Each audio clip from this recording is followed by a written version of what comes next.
Nuestro destino no es inmutable. Decimos lo que hacemos y con quién estamos asociados, pero nunca decimos realmente quiénes somos. Tú eres una de esas personas que yo llamo titanes de la vida de alguien. Que en algún momento yo pensé que ¿a qué vine yo aquí? Y sentí que no servía para nada, aún teniendo lo que la sociedad te puede decir, un título, una pareja, una casa donde vivir, un trabajo. La profesión de padre es la única profesión que después de los 20 años de edad de tus hijos es que tú sabes si te graduaste o no. Tal cual. Muchas vidas pueden ser salvadas y transformadas. También hay patrones donde tú necesitas decir cosas para encajar. Pero hay otras personas que toman la decisión de tapar. Porque queremos impresionar, queremos entrar en un mundo. Este mundo es de aceptación, de que tú seas aprobado, de que tú seas admitido, ¿no? Estás diciendo cosas que son muy valiosas en términos de guión de vida. Que hay gente que dice cosas hermosas cuando la gente se muere. Claro, es que la gente hace con uno lo que uno le permite que haga. Exactamente. Dice, Señor, mi vida ha valido la pena. De que tú puedas ser bendición para otras personas, de que tu vida sirvió para algo.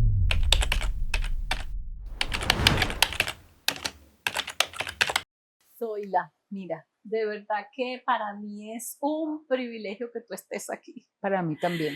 No tienes ni idea del privilegio y de la alegría que siento de que tú estés aquí. Tú has sido un refugio para mí en muchos momentos. Y se me mueven cosas internas, porque tú eres una de esas personas que yo llamo titanes de la vida de alguien, y en este caso tú has sido eso para mí. Tú has sido uno de esos baluartes que me ha sostenido en mis momentos, en mis peores momentos. Okay. Y lo has hecho como amiga, con tus oraciones, hasta con tu vida, y echándome broma y riéndonos juntas del mundo y de nosotras mismas. Okay. Así que bueno, gracias por estar aquí. Gracias a ti, Dolly. El podcast tiene un énfasis en que podamos descubrir que podemos cambiar nuestro destino. Así es. Nuestro destino no es inmutable, especialmente el destino con D pequeña, que en mi libro yo explico, ¿no? Perfecto. Que es ese guión de vida. Entonces podemos cambiar nuestro destino. Así es. Y el otro énfasis que tiene este podcast es que a través de la vida de mis amigos podamos aprender en cabeza ajena. Así que eres bienvenida. Gracias. Estás aquí por amiga, estás aquí por titán de mi vida, estás aquí porque tú eres un ejemplo que yo he visto de una persona que ha luchado por crecer y por sanarse y que lo has hecho de una manera espectacular. Y recuerdo que nuestro amigo Washington Miranda, él siempre decía, un misionero brasilero, ¿te acuerdas de él? Por supuesto. Washington siempre decía que la profesión de padre es la única profesión que después de los 20 años de edad de tus hijos es que tú sabes si te graduaste o no. Tal cual. Porque va a depender de cómo sean esos hijos al final, cual. ¿No? Tú tienes 2 hijos maravillosos que hablan de que te graduaste como madre. Tú y Vicente se graduaron como padres. Así Bien. es. Quiero, para que nuestra audiencia te conozca un poco, ¿hay algo particular que tú quisieras que ellos supieran de ti? Bueno, primeramente soy una hija de Dios. Al principio uno siempre dice como te identificas con lo que haces o con lo que a quién perteneces, pero no quién eres. Muchas veces dice quién eres tú, no dice yo soy odontólogo, soy la hija de fulano o amigo de fulano de tal, pertenezco a tal empresa. Decimos lo que hacemos y con quién estamos asociados, pero nunca decimos realmente quiénes somos, porque queremos impresionar, queremos entrar en un mundo. Este mundo es de aceptación, de que tú seas aprobado, de que tú seas admitido, ¿no? Y esos son obstáculos que te hacen a ti realmente, y no solamente en el mundo, sino también dentro de la iglesia, dentro de la religión. También hay patrones donde tú necesitas decir cosas para encajar. Entonces, como tú no puedes encajar, entonces tú tienes que decir, bueno, aquí no encaja este tipo de persona, entonces yo tengo que decir más bien lo que pueda resaltar de mí, qué hago o a quién pertenezco. Pero en el camino he aprendido que lo más maravilloso fue haber conocido a Dios en mi vida. Y primeramente doy gracias por esta invitación. Gracias por esas flores que me echaste, pero esas son las flores que uno quiere recibir inclusive antes de que uno se muera, porque hay gente que dice cosas hermosas cuando la gente se muere. Entonces vienen las flores, las coronas y te empiezan a echar flores allí, pero ya tú no sabes nada. Entonces es importante escuchar lo que tú dices porque puedes concluir, dice, Señor, mi vida ha valido la pena, de que tú puedas ser bendición para otras personas, de que tu vida sirvió para algo que en algún momento yo pensé que a qué vine yo aquí y sentí que no servía para nada, aún teniendo lo que la sociedad te puede decir, un título, una pareja, una casa donde vivir, un trabajo, pero aún yo me sentía, o sea, sentía que no cuadraba, no encajaba, ¿no? Y, y bueno, eso es lo que puedo presentar de mí. Soy madre de 2 hijos hermosos, Gerardo y Gabriela. Tengo 2 También eres nietas. abuela. Ay, nietas, bueno, yo no sabía que yo era tan melcocha porque yo vengo de ser una persona muy dura y estas niñas hacen conmigo lo que quieren, ¿no? Pero es maravilloso poderlos ver ya crecer, que Dios me ha dado la bendición de poder vivir, el ver mi descendencia y poder disfrutarla y poder escuchar de mis hijos. Hace 30, 20 años no entendíamos por qué decías esto o hacías esto. Ahora que tenemos hijos lo entendemos, mamá, y nos dan las gracias, ¿no? Entonces, bueno, eso es lo que puedo decir de mí. Ahorita le sirvo a mi Señor, porque a veces uno dice servir al Señor es que vamos a la iglesia. No, servir a Dios es en todas las áreas de tu vida. Donde tú, así como no niegas a la gente que amas, ¿por qué negar al Dios que yo amo y que es la razón mía de vivir? Es mi motor. Y esto no quiere decir religión, ¿ok? Porque yo no me convertí a una religión. Yo le di mi vida, fue a un Señor, a un Creador, a un Salvador. Y eso es lo que en la medida que vamos caminando lo vamos entendiendo. En la medida que caminas con Él te va enseñando y tiene sus procesos. A veces queremos saber todo de por qué yo sé ahora lo que yo hubiese querido saber hace 30 años, no hubiese pasado. Pero era necesario el caminar, porque Dios a veces tiene sus, ¿cómo se dice? Yo le llamo la quimioterapia del alma. Cuando vienes con ese cáncer en tu alma, que vienes tan deteriorado y viene Él y toma tu vida. Entonces empieza un proceso de quimio, pero sabemos que no es una quimio que destruye, sino una quimio que renueva y que restaura, ¿no? Y eso lleva su ciclo. Entonces hay unos ciclos que tú no aguantas, pero Él está allí en el proceso. Sí, interrumpo la doc para recordarte que si estás en ese punto donde sabes que necesitas sanar, pero no sabes por dónde comenzar y tampoco quieres hacerlo solo, te invitamos al programa El Reino de lo Posible. Es un espacio grupal para transformar tu historia desde adentro. En la descripción te dejamos el enlace para que puedas reservar tu espacio. Bueno, fíjate algo, Zoila, en este ambiente tan rico, porque está lloviendo, ¿verdad? Y me imagino que nuestra audiencia estará escuchando la lluvia de fondo, que me encanta, a mí me encantan los días de lluvia, de truenos, de relámpagos. Pero bueno, en este ambiente tan rico que tenemos aquí, tú acabas de decir algo, y es que nuestra vida viene por un rumbo y el Señor viene y entra y va haciendo los cambios, ¿no? Cuando hablamos de guión de vida, una de las cosas que planteamos y que en otros episodios lo he explicado más a fondo, es que nosotros, siendo muy niños, menores de 8 años, escribimos un borrador de lo que va a ser el resto de nuestra vida. Y es tremendo porque ese borrador se cumple. Y lo escribió un niño de menos de 8 años de edad. O sea, imagínate, o sea, las implicaciones de eso para la vida de una persona son gravísimas, porque mientras más cercano al 0 edad, menos capacidad de razonamiento, menos capacidad de análisis, menos elementos a considerar a la hora de tomar decisiones como lo que va a ser el resto de mi vida. ¿Qué pareja vamos a escoger? Si vamos a tener éxito o fracaso, si nos vamos a morir jóvenes o no. En fin, o sea, esas son decisiones tomadas antes de los 8 años de edad. Pero en la etapa de la adolescencia es la etapa de evaluar, de poner a prueba ese guión, ¿sí? Y ahí, dependiendo lo que ocurra en ese periodo, pues muchas vidas pueden ser salvadas y transformadas porque pues se pueden tomar decisiones de cambio. Pero hay otras personas que toman la decisión de tapar. Así como el gatico cuando hace sus necesidades, él le da las paticas para abrir el hueco, después viene, hace su necesidad allí y después viene y la tapa con la arena, ¿verdad? Mucha gente hace exactamente eso, tapa sus memorias traumáticas, tapa los modelos parentales no adaptativos, no buenos, no agradables, no pertinentes, y sigue su camino. Como que si no hubiera dejado ahí, tú sabes, el regalito que queda allí, ¿verdad? Tal cual. Y hasta que se presenta un evento, se presenta una situación en la vida de esta persona que sin querer, quita la tierrita y empieza a salir lo que está allá adentro. Y lo que está allá adentro puede ser miedo, angustia, tristeza, rabia, odio, miedos, inseguridades, baja autoestima, ataques de pánico, qué sé yo, ¿ok? Que sencillamente ha estado enterrado.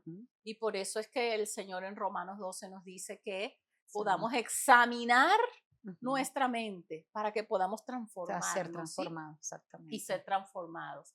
Entonces, el objetivo de este podcast es que podamos ir aprendiendo estas cosas, ¿ok? Vale. Háblanos un poco de esa infancia, háblanos un poco de la Zoila.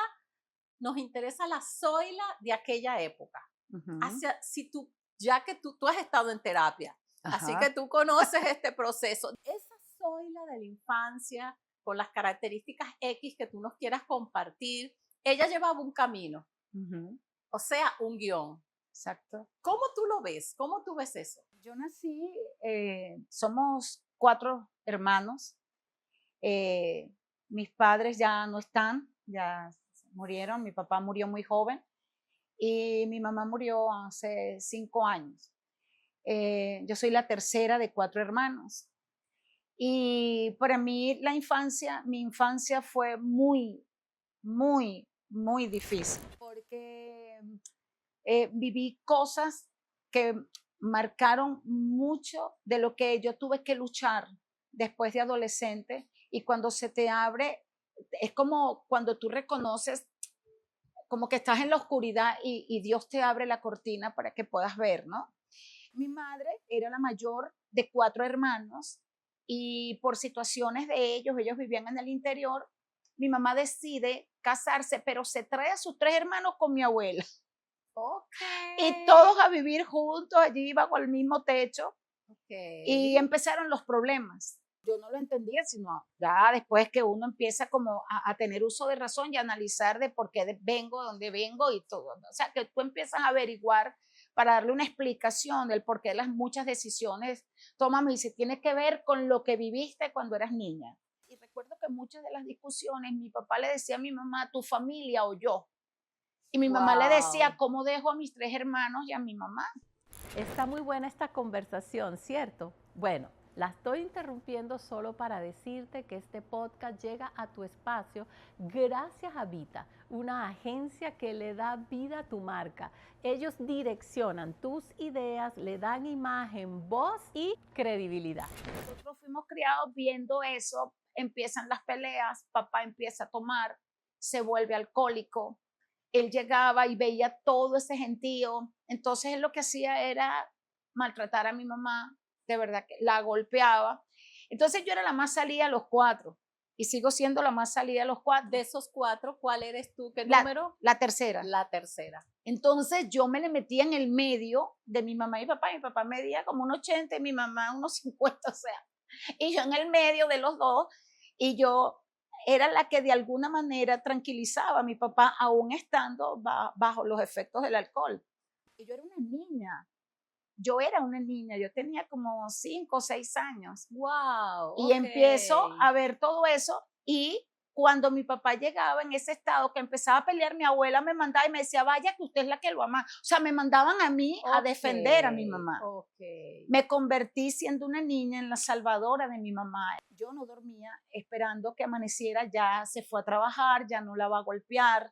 Aprendí a vivir en insomnio. O sea, yo vivía de noche en alerta, y que después le damos otros nombres, ¿no? Que si hay que una vigilia, no, este insomnio aprendiste a vivir en alerta. Así es, claro. Entonces, sistema nervioso alterado. Exactamente. Bueno, yo dormía pegada de la puerta del cuarto de papá y mamá, esperando que yo tenía que estar alerta de que no le fuera a pasar nada. Ahora imagínate qué interpreta un niño en ese momento. Creo que Dios nunca dejó de estar, porque yo me pegaba a la pared así y empezaba a pensar de que existirá ese Dios que dice la abuela, o sea, no dejes que mi mamá se muera y ayúdame siempre a poderla defender, ¿no? Porque mis hermanos se escondían, se iban, temblaban, o sea, cada uno vivió eso de alguna manera y tomaron sus decisiones bien y han tenido que trabajar todo eso. Claro. ¿Qué es lo que yo entiendo de esto? No vale la pena vivir en pareja. O sea, si esto es lo que yo voy a vivir, que es golpe, paté y kung fu, o sea, eso era, como le decimos en criollo, yo dije nada. O sea, no vale la pena vivir en pareja. ¿Y para qué tener hijos? Si los hijos vienen es a sufrir, porque ese era mi entorno. Exacto, claro. Ese era mi entorno. Pero disculpa que te interrumpa, Zoila, pues estás diciendo cosas que son muy valiosas en términos de guión de vida. Fíjate, el guión de vida, entre otras cosas, se forma por el modelo parental que recibimos. Estamos teniendo el modelo de una mamá sumisa que no se defiende, que no lucha por sí misma, ¿verdad? Disculpa, que se victimizaba, porque también ella era responsable. Exacto, yo estaba en el medio de los dos y yo escuchaba lo que ambos se decían. Claro, es que la gente hace con uno lo que uno le permite que hagan. Exactamente. O sea, esto de que, ay, yo soy la víctima y él es el malo o ella la mala. No, yo permito eso. Yo siempre uso un ejemplo de que para que alguien le pueda pegar a una pelota, la pelota tiene que estar al alcance del pie. Exactamente. Si la pelota no está al alcance del pie, pues sencillamente, aunque tú des patadas, no me vas a tocar. Entonces, me tocas porque estoy en el lugar para ser pateada y en la actitud para ser pateada, ¿ok? Exactamente. Todo el mundo tiene que cumplir un papel, un rol para que el guión se cumpla. Exactamente. Y en este guión en particular, que después le pondremos nombre, ¿verdad? Pero en este guión tuyo que se está construyendo allí, es que tú tienes que ser la defensora de los débiles, tú tienes que ser la que pelea la batalla de otros. Exactamente. Porque en este caso no era tu batalla, era la batalla de tu mamá. Exactamente. Y tú, una niña, por Dios, una criatura, tenía que asumir y crecer antes de tiempo y convertirte algo así como en tu propia abuela, vamos a decirlo así, porque la adulta que tenía que cuidar de otra adulta cuando eres una niña. Ahí se están cumpliendo muchos de los elementos de cómo se configura un guión de vida. Bien. Exacto. Y en este guión de vida tú tienes que ser la Mujer Maravilla, o no es la Mujer Maravilla en términos reales del guión de ella, tienes que hacer el equivalente a Superman o el equivalente a alguno de estos superhéroes que son los que vienen al rescate de los más afligidos, ¿ok? Mira qué tremendo cómo se está tejiendo la red de un guión y donde Satanás interviene. ¿Por qué? Porque mira esto que acabaste de decir hace un instante. Yo siempre echaba chistes, yo imitaba, yo hacía esto, yo hacía lo otro. O sea, había una Zoila creativa, una Zoila capaz de ser empática, porque alguien que puede imitar a otro es porque primero se conectó con ese otro. Exacto. ¿Ok? Lo pudo entender. O sea, una Zoila que podía vivir y disfrutar la vida. Bien, pero mira cómo en esta telaraña patológica de distorsión, Satanás quería destruir parte de tu esencia, que es la alegría. Exacto.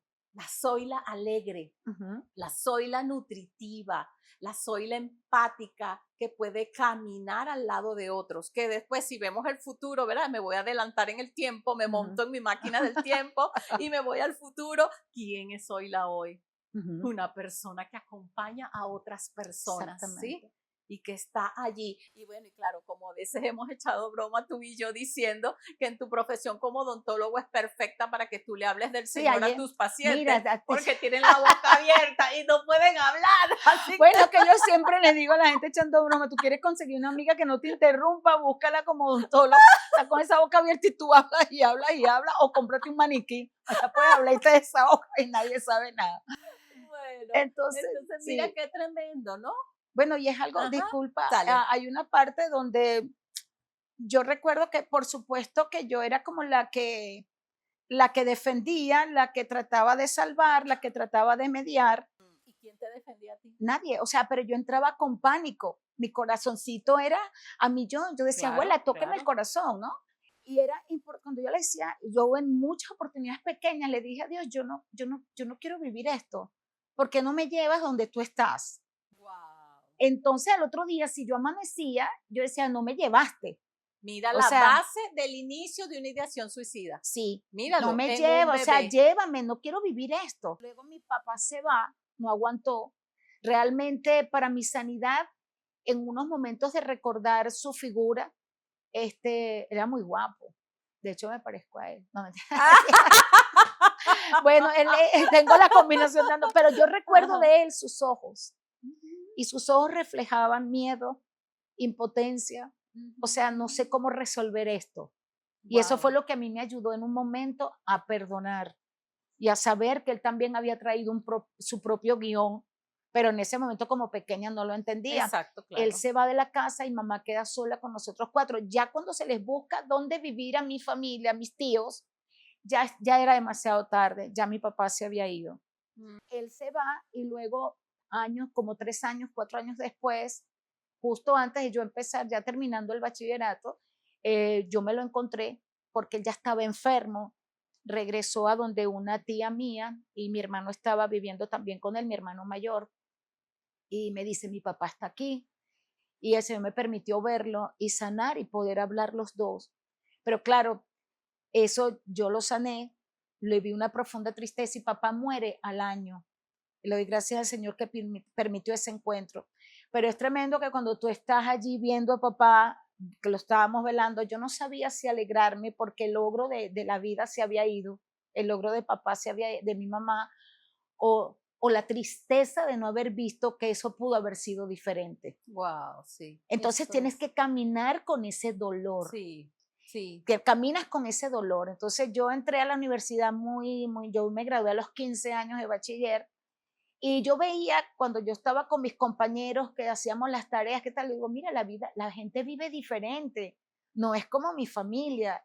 Habían padres, o sea, nutritivos, conocí los padres nutritivos, le digo, oye, pero ¿por qué? O sea, si hay diferencias, si se puede vivir diferente, si se puede amar, si se puede respetar, ¿no? Yo hacía como el gatico de tapar todo eso, porque siempre te van a hacer las preguntas, ¿quién es tu papá? ¿Quién es, o sea, de dónde y qué hace tu papá? Entonces yo inventaba unas historias pintando un papá el que quise que hubiese sido, el que yo mostraba era el papá con el que yo soñé, te entiendo. con el que yo soñé. Entonces, hasta un momento en que Dios mismo, ahora supe que era Dios hablando en mi corazón y decía, ¿por qué mientes?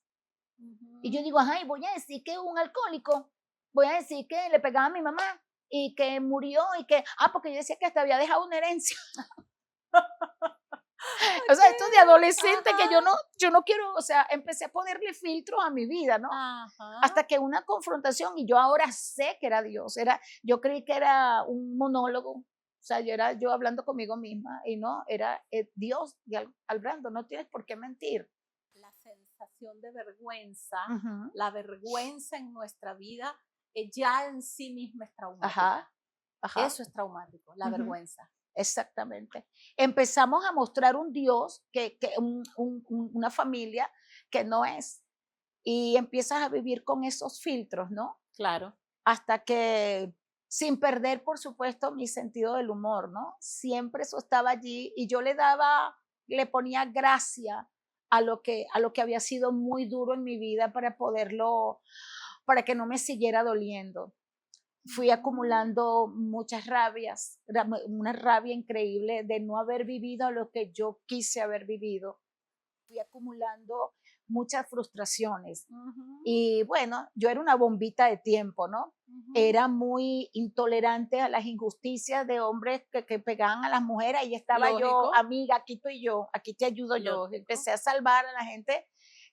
Acuérdate, ese era tu rol que se te asignó. Ese era mi rol. Increíble, pero yo no lo asociaba sino hasta que entré en terapia, ¿no? Pero muchos años después, en la universidad, ya estábamos para graduarnos y una de mis amigas le faltaba, los que son odontólogos, sabes que tienes que completar una serie de requerimientos para irte de pasantía. Yo ya me iba a graduar. Nosotros en odontología no depende si tú pasas las teóricas o no, sino que tú tenías que hacer teórica y práctica, y las prácticas habían ciertas exigencias y si tú no conseguías el paciente, si no le podías pagar al paciente las cosas, o sea, no pasaba y te tenías que quedar y quedar y quedar y quedar. Una de mis compañeras le faltaba como un semestre más para poder entrar a las pasantías, ya yo estaba por graduarme y de repente ella me dice a mí, mira, yo le digo, yo estaba embarazada ya de mi primer hijo, que no fue, por supuesto, lo deseaba, pero a la vez tenía muchos miedos de tener un hijo, no voy a traer a nadie a sufrir, ¿no? Y yo le dije a ella, mira, voy a ser mamá y esa es mi amiga de toda la vida de la universidad, estudiábamos juntas, compartíamos todo. Y de repente le digo, tú eres la madrina de mi bebé. Y eso fue un viernes. Y yo le digo, vamos a vernos el domingo para celebrar, para no sé qué. Aunque mi mamá todavía no sabía que yo estaba embarazada. Y entonces, porque mi mamá también, tenía de su salvadora, ella tenía expectativas que no se cumplieron porque ella quería que soy la salvadora estuviera con ella en todo tiempo y bajo el diseño que ella había creado en mí. O sea, Dios tiene un diseño, pero la gente también te prepara un diseño de cómo creen ellos que debe ser la vida. Entonces esa noche me llaman y me dicen que mi amiga está en terapia intensiva entonces yo pensé, un accidente, ¿qué le hicieron? O sea, ¿qué le pasó? Ya no estaba enferma, yo la vi el viernes. Entonces, no, se le reventó un aneurisma que no sabía que tenía. Okay. Entonces fui al hospital y yo, la única que limitaba la firma a ella era yo. Su firma era, ella ya no me va a oír, esa firma era horrible. Pero yo le seguía y ella me decía, la única que me falsifica la firma es ella. Entonces ella me mostró a mí un cheque que decía, mira, me pagaron mi beca trabajo porque teníamos beca trabajo. Y entonces, mira, y voy a comprar esto y voy a hacer esto. Y me contó todo lo que iba porque le habían pagado, pero bueno, un dineral. El lunes yo la voy a ver y me dicen que ya no hay nada que hacer, que no había, ya no tenía salvación. Estando en terapia intensiva fue una de las que dejaron entrar a mí para estar con ella. Y fue un encuentro con la muerte misma, ¿no? Wow. De saber, yo decía, Dios mío, la gente, los jóvenes también se mueren. Y empieza una película. ¿Qué edad tenían ustedes? Yo tenía 25 y ella tenía 26, no, miento, ella tenía 27 años y yo tenía 24, estaba pasando ya los 25. Entonces fue un tiempo bastante difícil de encontrarme con la muerte, decirla. Entonces recordar todos los sacrificios, los trasnochos, los exámenes, y dice, su vida se acabó aquí. Su vida se acabó aquí, o sea, ya no hay nada que hacer. Y yo le hablaba, y tienes que levantarte, y no te dejes vencer. Y bueno, al otro día me llaman y me dicen, murió. Lo que quiere decir, cuando hablo lo de la firma, su mamá llorando me dice, se me acerca y me dice, hija, mira, Raquel siempre decía que tú le imitabas a ella, era la única que podía imitarle la firma. Y me dijo, no tenemos cómo enterrarla, ella dejó un cheque. Entonces con el cheque que ella me ha dicho que iba a comprar tantas cosas, fue que la enterraron. Wow, qué duro. Entonces eso yo dije, ya va, mi vida se vino. O sea, claro, ¿qué es esto? Claro. Pierdo el propósito de vivir, no vale la pena estudiar. Ya yo me iba a graduar, aun cuando tenía un bebé que podía animarme. Yo dije, yo necesito levantarme de esto. Y le dije, Dios, yo necesito conocerte. O sea, yo necesito conocerte. Entonces Dios era un silencio horrible. O sea, yo no encontraba a Dios en medio de mi embarazo, no. Y yo le decía a Vicente, yo necesito conocer a Dios. Ya me doy cuenta que yo no necesitaba ni el esposo, porque yo me caso con él con 3 piedras en la mano. O sea, la primera que me hagan me divorcio, porque tenía miedo de perder mi hogar y que fuera yo lastimada. Además, entonces, de esa historia que venías, no le ibas a aceptar nada. No, y nosotros nos casamos no fue porque yo quería, sino por una señora que Dios usó, muy salida la señora. Estábamos en el matrimonio de una prima y me dijo, ¿y usted está con ese barrigón? ¿En qué momento usted se casó? Y le digo, no, es que yo no me quiero casar. ¿Para qué me voy a casar? Y me dijo, es necesario que usted se case. Y yo le digo, no es necesario un papel, señora. Entonces me dijo, ¿usted por qué no aprovecha y se casa? La señora era gochita. Entonces me dice, ¿usted por qué no se casa, mía? Usted va a vivir sin un marido, sin un papel. Su hijo necesita ver a papá y mamá. Y yo le digo, señora, mire, yo no tengo dinero para hacer eso ahorita. Entonces me decía, pero usted no está casando, que es la misma familia, pues usted cásese con todo, y aquí es la misma familia de todos, la misma familia de su prima, la misma familia de usted. Pues entonces yo le digo, no, mire, yo no tengo papeles, yo poniéndole tropiezos, y el prefecto no es amigo mío, mija, eso lo arreglamos, usted cásese. Todo el mundo, que sí, cásate. Y yo entonces, y Vicente, Vicente deseando que dijeras que sí. Sí, vale. Y entonces, pues yo le decía, la primera que me hagas, me divorcio. O sea, yo firmando y con el pie yo le daba, él siempre se acuerda.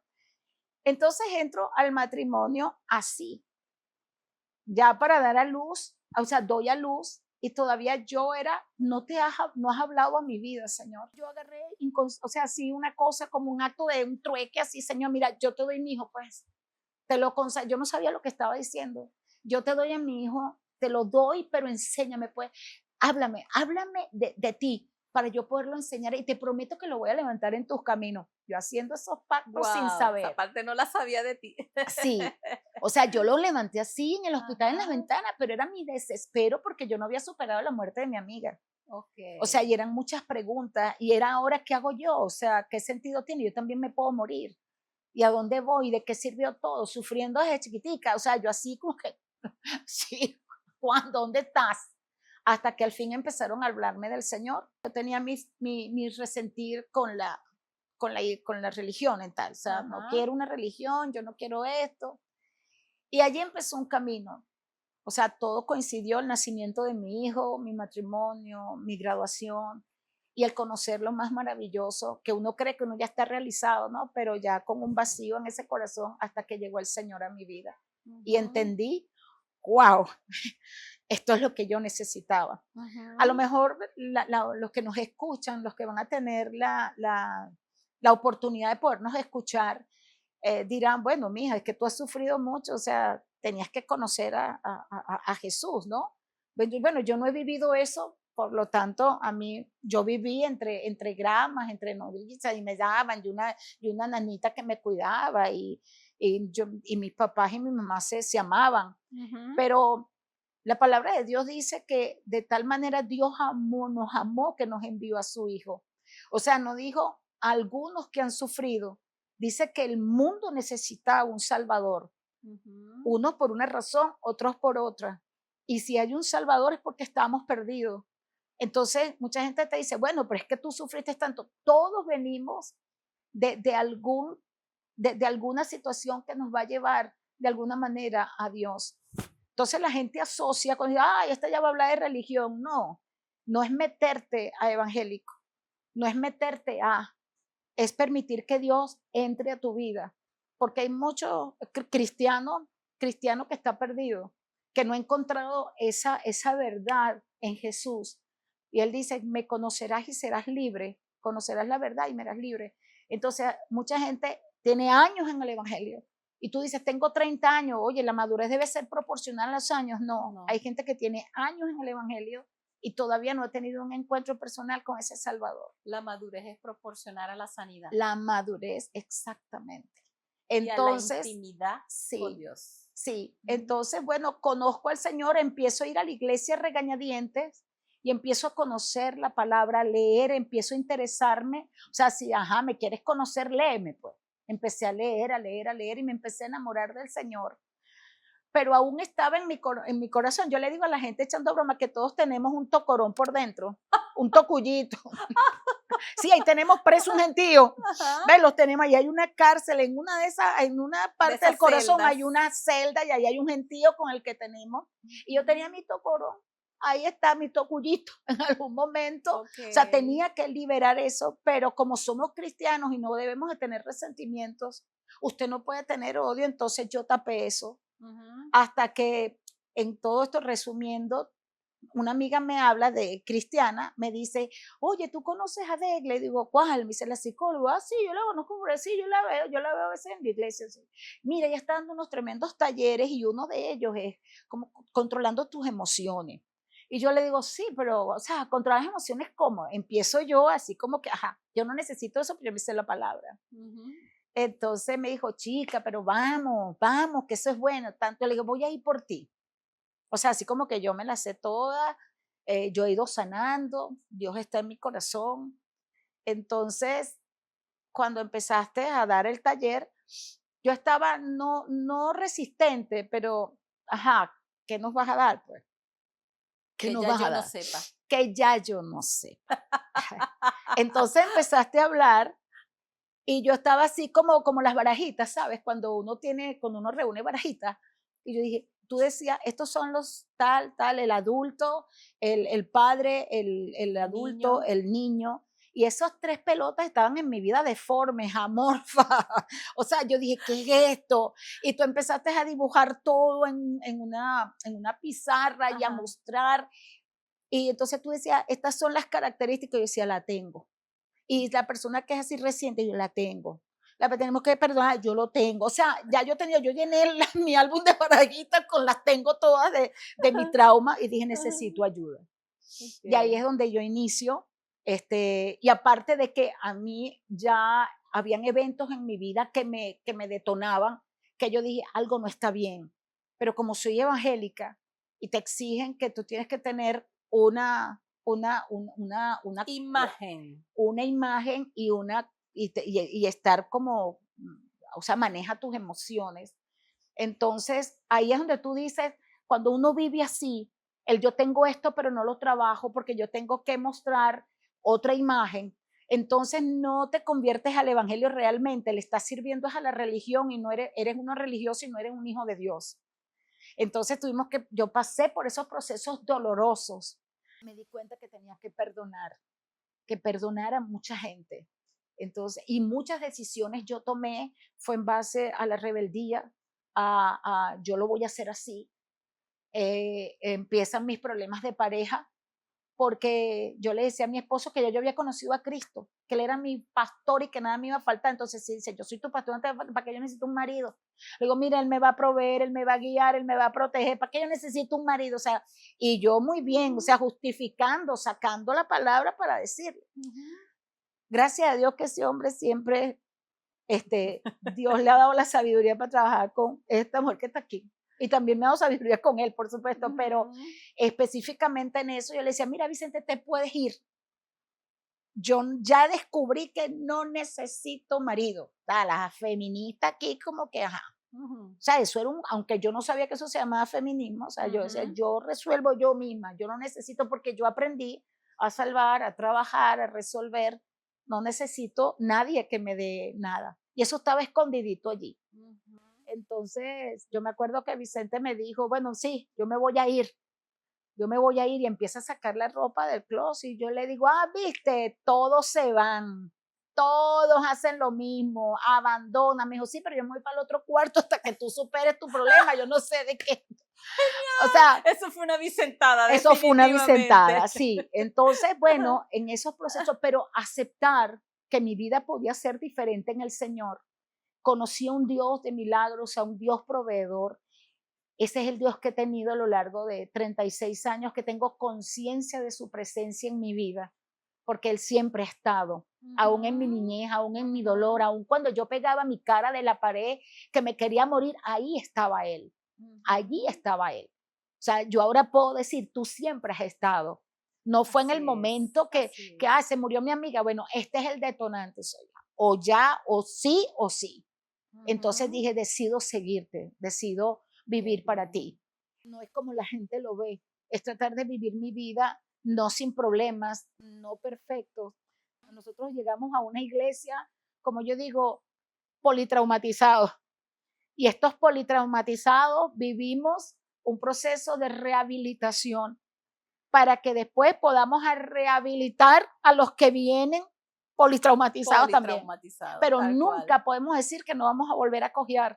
O que de repente no vamos a volver a agarrar unas muletas y que necesitamos. O sea, esa es la dinámica en el cuerpo de Cristo y el camino con el Espíritu Santo, ¿no? Ya está disponible el programa digital Plan de Vida 2026. 3 sesiones donde aprenderás a diseñar tu año desde tu propósito y tu diseño personal. Si quieres empezar el 2026 con claridad, enfoque y dirección, este programa es para ti. Toda la información la encuentras en la descripción de este episodio. Fíjate, estás diciendo unas cosas súper valiosas en este momento y quisiera que nuestra audiencia pudiera captarlas mejor desde la perspectiva nuestra de que el guión puede ser cambiado. Entonces, fíjate, por un lado, nombraste una serie de figuras en tu vida que fueron distorsionando tu diseño. Cuando tú empiezas a ver eso, vienen otros episodios ahora, la muerte de tu amiga, el enfrentarte a todo este dolor y a estas pérdidas y finalmente un encuentro con el Señor, ¿ok? Entonces, Mira cómo hay hitos, hay momentos en tu vida que van como distorsionando el destino original, pero al mismo tiempo vienen las distintas intervenciones, que aquí solamente podemos decir que es la soberanía de Dios. Amén. Y que vienen las distintas intervenciones de Dios para reordenar, para cambiar. Es lo que llamamos la reinterpretación de la historia, ¿no? Y de las vivencias. Entonces, el Señor va obrando y va llevando estos eventos a un desenlace que termina en tu encuentro con Él. ¿Okay? Así es. Porque mira, yo creo que nunca te lo he dicho esto. La época en la cual tú participabas del grupo de terapia, tú y Vicente, y que participabas de todos los talleres que en aquel entonces eran talleres aislados, hoy en día es todo un programa, un sistema, etcétera. Pero esa época fue una época trascendental.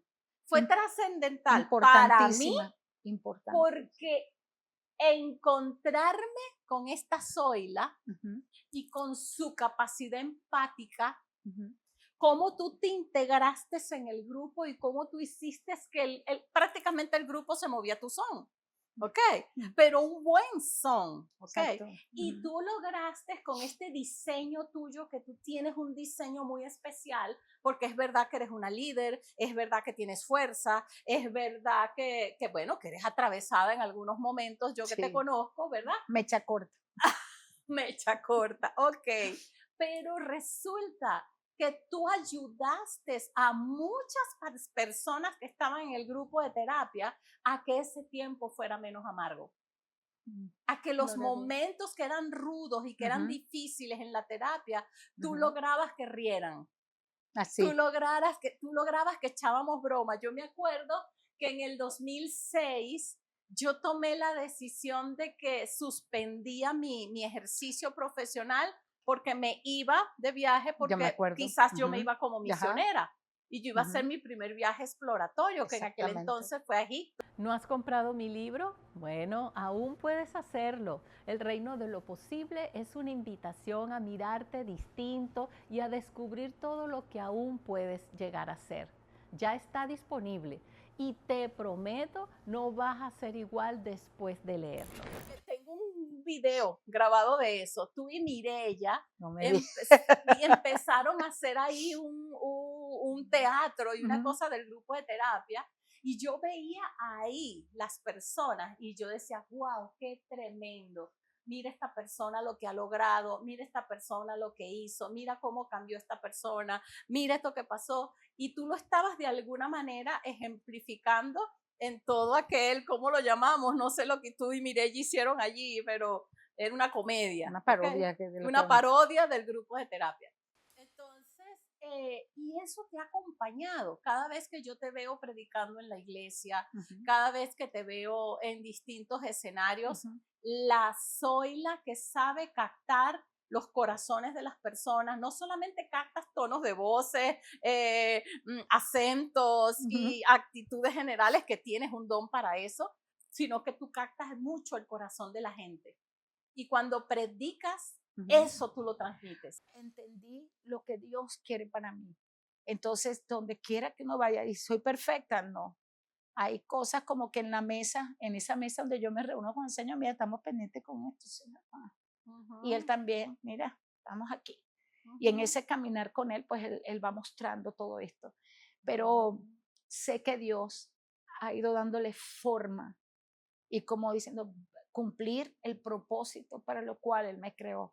Y es maravilloso saberlo. Es maravilloso que donde tú puedas ir, no es que todo el mundo te va a aceptar, eso es imposible. Tú vas a tener gente que va a recibir y gente que te va a decir, mira, no me interesa lo que tú estás dando. Así es. Entonces, bueno, seguimos adelante. Pero en todo esto, Zoila, una de las cosas más importantes es que tú has entendido el diseño o estás en proceso de entender el diseño que Dios tiene de ti. Amén. Y de comprometerte con ese diseño. Estoy comprometida. Porque mucha gente puede conocer, la gran mayoría no sabe ni siquiera su diseño, ¿okay? Pero el punto más difícil no es tanto conocerlo, porque eso con una evaluación lo hacemos rapidito. Exacto. El problema es comprometerme con mi diseño. ¿Por qué? Porque cuando tú te comprometes con tu diseño, tú automáticamente vas a pagar un precio. Y ese precio implica que personas se van a alejar de ti, que personas te van a criticar, como lo acabas de decir, que vas a ganar a mucha gente, buenísimo, que te va a acompañar y va a estar contigo, pero el precio de vivir conforme a mi diseño y mi destino, mi propósito de vida, implica que hay gente que se aleja. Exactamente. Otros vendrán, pero esos que se van, algunos no me importa que se vayan, ¿verdad? Porque si yo hubiera podido comprarles el pasaje de ida sin retorno, yo lo hubiera hecho. Sí. Pero hay otros que duelen mucho. Duelen mucho. Duelen muchísimo. Porque gente que uno ha amado, que uno ha invertido tiempo, vida en ellos, y que de la noche a la mañana, porque sencillamente ahora eres fiel a tu diseño y eres fiel a tu destino, pues sencillamente ya no. Ya y son no quieren parte, estar. aun cuando puedan doler, son parte. O sea, eran importantes que estuvieran en la vida, claro, para que nosotros podamos seguir a pesar de todo. y eso duele, Sí, duele cuando ellos no duele. están. Hay una escena en La Mujer Maravilla 1, donde ella, a lo largo de toda la película, ella está peleando con el Ares equivocado, porque ella creía que el general era Ares y resulta que no era, ¿verdad? Pero el punto es que en su error de estar creyendo que el enemigo era uno, ella logró llevar a este ejército y a este grupo de personas a el lugar donde se pudo dar la batalla final. A pesar de que ella estaba creyendo que el enemigo no era, o sea, que el enemigo era el equivocado. Y es lo que le permitió después poder enfrentarse a Ares y tener el final que tiene esa película, ¿no? Okay. Entonces, nosotros muchas veces, y es el elemento de la soberanía de Dios, metemos la pata, nos equivocamos, nos desviamos, vamos por aquí, vamos por allá, nos usan, nos desechan, etcétera. Pero el punto es que encima de todo eso está el propósito de Dios. Y Dios siempre va a cumplir su propósito. Exactamente. Con o sin nosotros, porque ese es el otro elemento. Mucha gente cree que Dios va a detener su propósito por ellos. No, Dios no se espera por eso. Si no lo haces tú, lo hace otro, así de sencillo, ¿ok?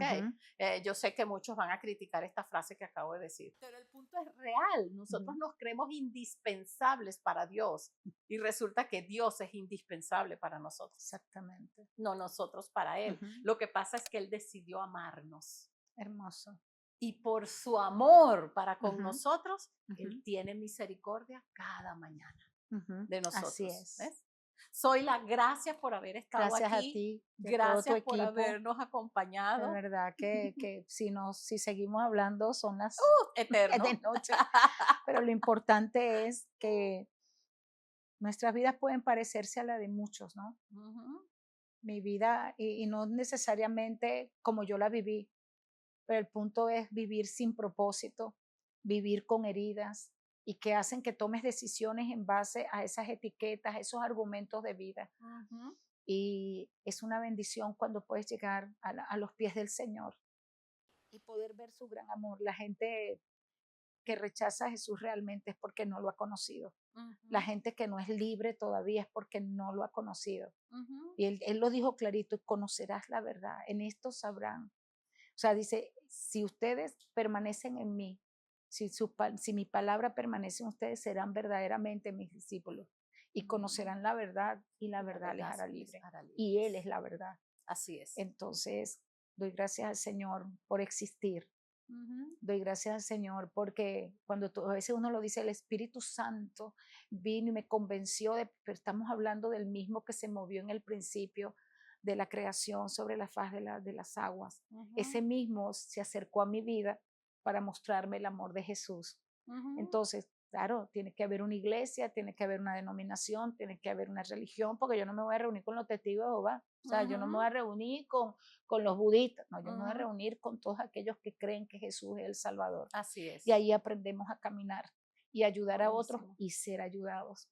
Y doy gracias también a Dios por lo que ha significado en mi vida. Eres uno de esos hitos. Eres uno junto con todos, cada uno jugó un papel importante en mi vida, por los cuales doy gracias, y ya no hay dolor sino agradecimiento. Entendí que era necesario vivir lo que viví para poder estar donde estoy. Qué bueno. Y para seguir caminando. O sea, a nuestro Dios sea toda la gloria. Amén. Gracias, Dios gracias te por bendiga, haber amada. venido. Gracias a ustedes. Dios te bendiga.